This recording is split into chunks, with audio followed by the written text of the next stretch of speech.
Hello everyone, I'm Brazen Eagle and thank you for joining me here. So today, I'm responding to an article, or a petition really, on change.org that's probably around at least a year old this time, but a good reminder for the future. So, this petition though is calling for the banning of sex dolls because sex dolls and sex robots ultimately disempower women. So here we go. An open letter on the dangers of normalizing sex dolls and sex robots. From the Campaign Against Sex Robots. Okay, so we, not by me, but the people here, are a coalition of humanists, parents, women's groups, survivors, academics, men's organizations, and activists campaigning against commercial objectification of human beings who are concerned with the normalization of sex robots.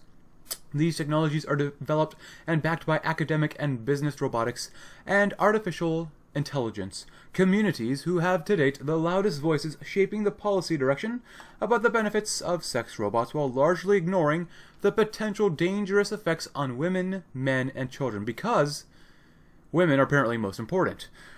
So, it's just the first paragraph, but it sounds like women, mostly women, they're worried about losing their power in society because they're going to be replaced with sex dolls or sex robots. The Campaign Against Sex Robots, CASR, was launched in 2015 to draw attention to the new ways in which the idea of forming relationships with machines is becoming increasingly normalized in today's culture. Sex robots are animatronic, humanoid dolls with penetrable orifices, where consumers are encouraged to look upon these dolls as substitutes for women, predominantly, and they are marketed as companions, girlfriends, or wives, at a time when pornography, prostitution, and child exploitation is facilitated and proliferated by digital technology, turning it into a global, profitable industry. These products further promote the objectification of the female body, and as such constitute a further assault on human intimacy. You gotta love the BS that they write. So we begin with people, mostly men, who are forming relationships with robots. Okay. And so these robots are now looked at as potential substitutes for women. So why is this an issue? If men are turning to robotics to develop the perfect woman, don't you think that perhaps the issue actually lies with women not being good enough as robots? It sounds like women are a worse option for men than sex dolls or sex robots. It's funny.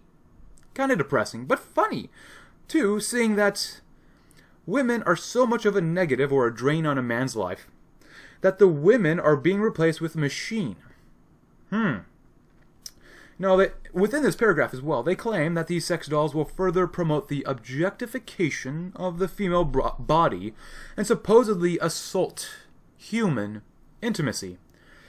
Now, here's a little thing about human nature, if you don't understand human nature or even male nature. How else is a male going to find a female attractive if he doesn't objectify her? Men base their attraction primarily on physical aspects. What a woman says doesn't make her any more attractive. Having college degrees ultimately doesn't make a woman that much more attractive at all. Her physical looks make her attractive, or, I guess to some degree, unattractive. We all know it, and that's why most women wear skin-tight clothing besides.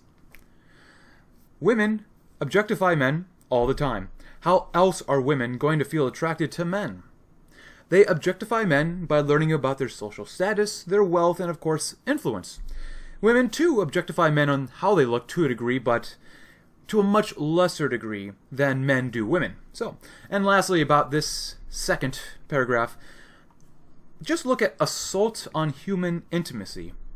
So these people, they're telling me that using robotics or objects to replace the opposite sex is an assault on human intimacy. Okay, so when are we banning dildos or vibrators? Now, they're using their thoughts and feelings, not logic, but thoughts and feelings. By using that same idea, then dildos and vibrators also contribute to an assault on human intimacy. You could also make the case that those dildos and vibrators reduce or also objectify men to their genitalia. But let's move on. We are also concerned that childlike dolls and robots are being promoted as therapeutic for non-offending pedophiles and, of course, pedophiles. We reject the naturalization of pedophilia as a sexual preference and reject terms such as pedosexual or minor attracted person that serve to legitimize adult sexual violence against children. In 2017 to 2018, Kasser supported a move to ban electronic artificial representations of children for adult predators in the form of the Creeper Act that was successfully passed in the House of Representatives reading in the United States. Always good to have legislation with nice names. So that sounds pretty hypocritical in my opinion coming from that third paragraph. These people who started the petition, they're calling for the repression of sexual orientations that they do not agree with. That is discriminatory.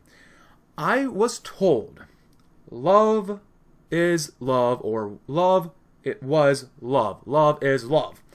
And if dolls can help those who have different orientations, then why not have them? Especially if they will actually reduce crime. But then again, the promotion of equality or select equality of outcomes is always the goal.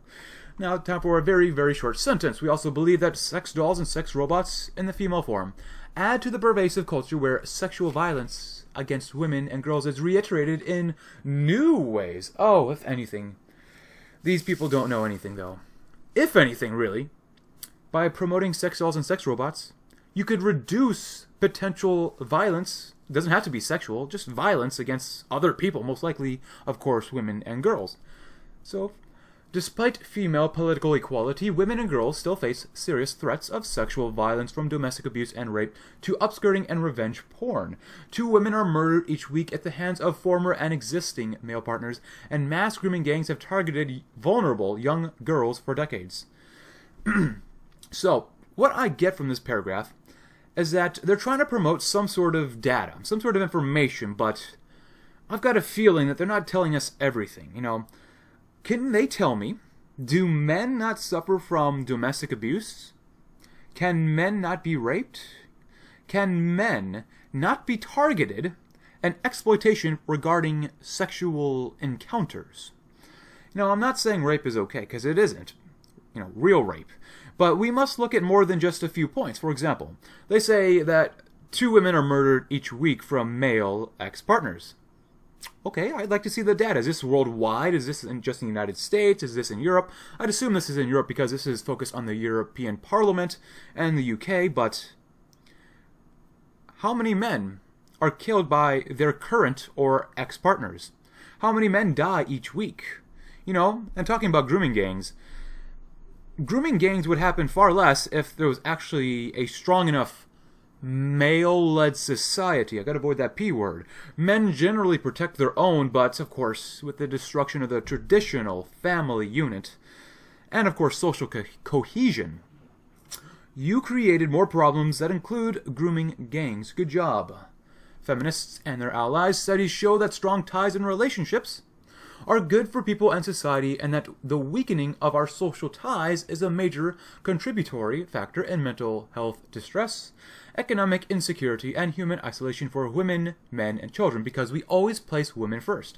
It is therefore in the best interests of society to cultivate a culture of mutual support and interdependence, and put brakes on those social practices that reinforce a culture of isolation. So, it sounds nice. It sounds like we agree that strong ties and relationships are good for people and society in general. However, from this petition's claims, it seems like the only action that would result if this petition would actually follow through, which it won't, but if they actually ban sex dolls, sex robots, and stuff like that, by doing that, you could actually further reduce ties and relationships between people. If anything, we should create a culture that benefits everyone as best as possible and limit the excesses, the unwanted parts of human, both male and female, nature. But, that solution the actual true solution is something that egalitarians don't like. So, we believe robots and AI should be used for the good of humanity and should not be funded or produced in forms that increase human social problems. So you're going to ban dildos or vibrators? No? I'll be honest here. We've had a lot of human social problems, probably since the dawn of man.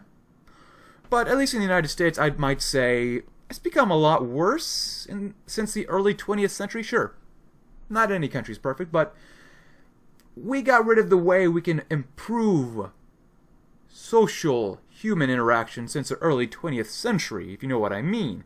By promoting equality of outcomes no matter what the cost, society is just breaking down. Now, there are, of course, reasons why ancient civilizations did what they did in enforcing rules and customs in order to survive. And finally, government ministers lag behind technological developments and often respond with constructive policies when it is too late and the damage to human society has been done. Oh, so much damage. We urged the European Union and the UK Parliament to conduct public consultations ahead of developing legislation in line with European and UK sex discrimination laws and the European Union's commitment to the UN rights of the child. So, politicians, I guess, are always late to respond to technological developments. Okay, that might be fair enough to say. But damage to human society. They make it sound like the world is going to end if sex robots become mainstream and normalized. Look, damage has already been done to society. This is just an effect. This isn't the cause. This is merely an effect of the past, basically, 100 years at this point. By giving almost everyone the right to vote, society has been in decline. A slow decline. It's been slow. But now we are seeing the fruits of giving most people the right to vote. Furthermore, of course, these people want the UK Parliament and European Union to work with sex discrimination laws. Are they going to remove affirmative action for women? Because affirmative action is inherently discriminatory against the best candidate in employment, regardless of sex. But, I doubt it. They still like discrimination, but discrimination that benefits them. But now let's take a quick look at who signed or what groups have signed this worthless document. So, let's see. Campaign Against Sex Robots. Of course, they mentioned that earlier. Women Against Sex Robots or Sex Bots. Nordic Model Now, Critical Sisters, Not Buying It, Resist Porn Culture, Prostitution Research and Education, a Victim Focus, Build a Girl Project.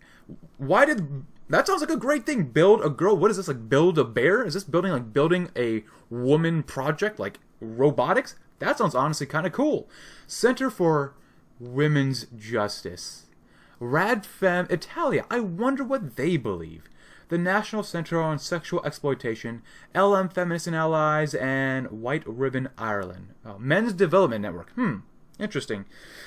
But honestly, at the end of the day, people who don't understand human nature, especially female nature, will blindly go along with this. Look, I get it. If you don't like sex dolls for men, then I would recommend a good solution. A solution that could work, such as reestablishing a male-led society so that, men and women can fulfill their desires, their innate desires with each other, and still be responsible with each other, and maybe for the survival of their countries and or civilization. But some might like that, some might not. Regardless, in the end, I'm just waiting for the major crisis to begin and everything to collapse. But in the meantime, thank you very much for watching. I'm Brazen Eagle, and I hope you have a great day.